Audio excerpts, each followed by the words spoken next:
নমস্কার বন্ধুরা, আজকে আবার একটা নতুন রেসিপি নিয়ে চলে আসছে। আর আজকে আমার মেয়েরা আমাকে দেখো হাসাহাসি করছে। আমি হাসছি বলে, হাসবো না কি কাঁদবো বলুন আপনারা। আজকে আমি চিংড়ি মাছের রসা করে দেখাবো। দেখুন, আমি চিংড়ি মাছ নিয়ে নিয়েছি। চিংড়ি মাছগুলো বেশ বড় বড় পেয়েছে, নিয়ে এসেছে। তা চিংড়ি মাছের রসা করব, ওই জন্য তাই যে চিংড়ি মাছ নিয়ে নিয়েছি। এছাড়া ফোড়নের জন্য একটা তেজপাতা, বড় চামচের হাফ চামচ হচ্ছে জিরে, সাদা জিরে, আর 5টা লবঙ্গ, 4টে ছোটো এলাচ, আর 2 টুকরো দারচিনি স্টিক। এছাড়া লাগছে মশলা গুঁড়োর মধ্যে হলুদ বড় চামচের 1 চামচ, জিরে গুঁড়ো বড় চামচের 1.5 চামচ, আর ধনে গুঁড়ো বড় চামচের 1 চামচ, আর কাশ্মীরি লঙ্কার গুঁড়ো হচ্ছে বড় চামচের 1 চামচ। এটা কালারের জন্য। আমি একটা ছোট টমেটো একটা গোটা দিয়েছি, বড় হলে আধখানা। তা আমি এটাকে পেস্ট করে নিয়েছি। এটা হচ্ছে পোস্ত। আমি বড় চামচের 2 চামচ পোস্তকে পেস্ট করে নিয়েছি মিক্সিতে। এটা হচ্ছে গরম মশলার গুঁড়ো ছোট চামচের 1 চামচ। আদা, রসুন আর কাঁচা লঙ্কার পেস্ট। আমি কাঁচা লঙ্কা 3টে নিয়েছি। ঝালটা যে যেমন খাবেন সেরকম লঙ্কা দেবেন। আমি 2টো মাঝারি সাইজের আলুকে ছোট ছোট করে টুকরো করে নিয়েছি গোল করে, আর 2টো চেরা কাঁচা লঙ্কা, আর 2টো মাঝারি সাইজের পেঁয়াজ আমি কুচিয়ে নিয়েছি। এটা আমি সর্ষের তেলেই রান্না করব। সর্ষের তেলে রান্না করলে টেস্টটা ভালো হয়। আর যদি আপনারা সর্ষের তেল না পছন্দ করেন তাহলে সাদা তেল দিয়েও রান্নাটা করতে পারেন। প্রথমে মাছগুলো ভেজে নেব।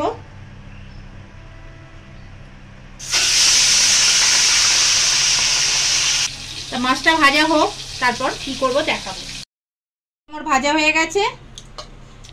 খুব একবারে কড়া করে ভাজবার দরকার নেই, এরকম একটু কালারটা চেঞ্জ হলেই নামিয়ে নিলে হবে। এবার আলুগুলো আমি লাল লাল করে ভেজে নেব। তেল দিয়ে দিয়েছি, তেলটা আমার গরমও হয়ে গেছে। আলুগুলো দিয়ে দেব।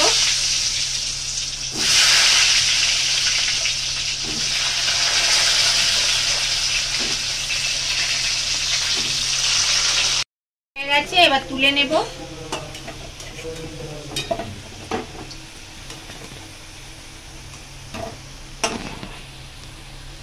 এবার আমি আঁচটা কমিয়ে দেব, দিয়ে এবার রান্নাটা করে দেখাবো। এবং আঁচটা কমিয়ে দিয়েছি, গ্যাসটা আমি কমালাম। এবার আমি ফোড়ন দেব। একটা তেজপাতা ছিঁড়ে দিয়েছি, পাতাটা, আর দারচিনি 2টো স্টিক, 4টে এলাচ, ছোটো এলাচ 4টে ফাটিয়ে দিয়েছি, 5টা লবঙ্গ, আর ছোটো চামচ হাফ চামচ জিরে, সাদা জিরে। ফোড়নটা একটু ভেজে নেব।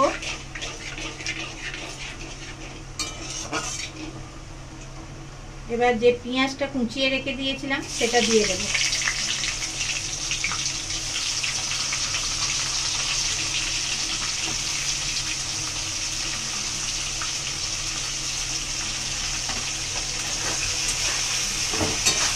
এবার এটা পেঁয়াজটা ভাজা হোক। এবার আদা, রসুন আর কাঁচা লঙ্কার পেস্টটা দিয়ে দেবো।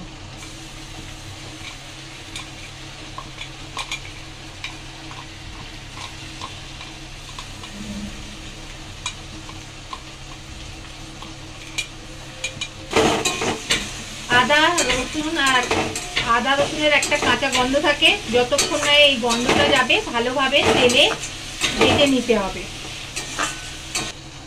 এবার টমেটো পেস্টটা দিয়ে দেব। টমেটোরও একটা কাঁচা গন্ধ থাকে, সেটাও ভালোভাবে তেলে নেড়ে যেতে হবে যতক্ষণ না কাঁচা গন্ধটা যাচ্ছে।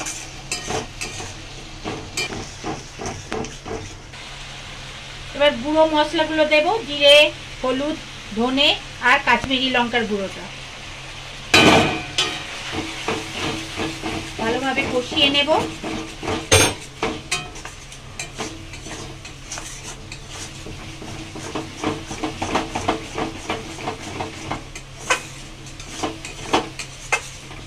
এই যে পোস্তটা পেটে রেখে দিয়েছিলাম সেটা দিয়ে দেব।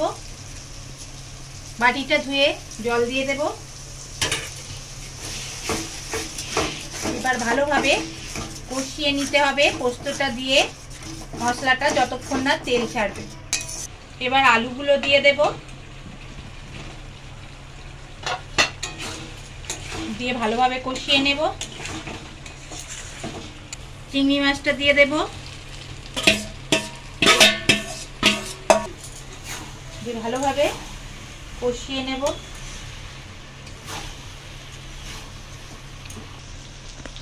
এবার স্বাদ অনুযায়ী লবণ দেব,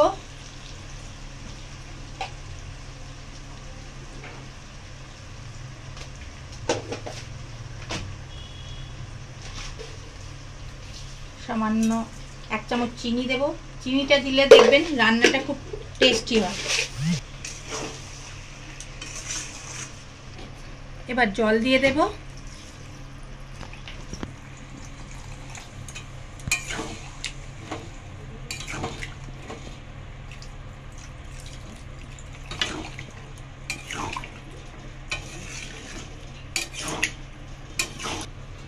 আর 2টো চেরা কাঁচা লঙ্কা এর উপর দিয়ে দেব। এবার এটা আমি চাপা দিয়ে দেব, 5 মিনিট পর ফিরে আসব। এবার গরম মশলার গুঁড়োটা দিয়ে দেব, গরম মশলাটা দিয়েছি, আরো 2 মিনিট ফুটুক, তারপর নামিয়ে নেব। আর 2 মিনিট পর ফিরে এসেছি, দেখুন কত সুন্দর কালারটা এসেছে, আর আমার রান্নাটাও হয়ে গেছে। গ্যাসটা নিভিয়ে দিলাম।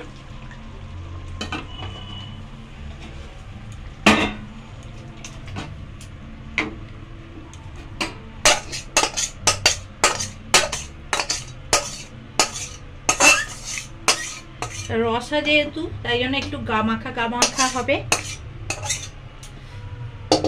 এরকম ভাবে বাড়িতে আপনারা তৈরি করে খেয়ে দেখবেন, খুব ভালো লাগে রান্নাটা।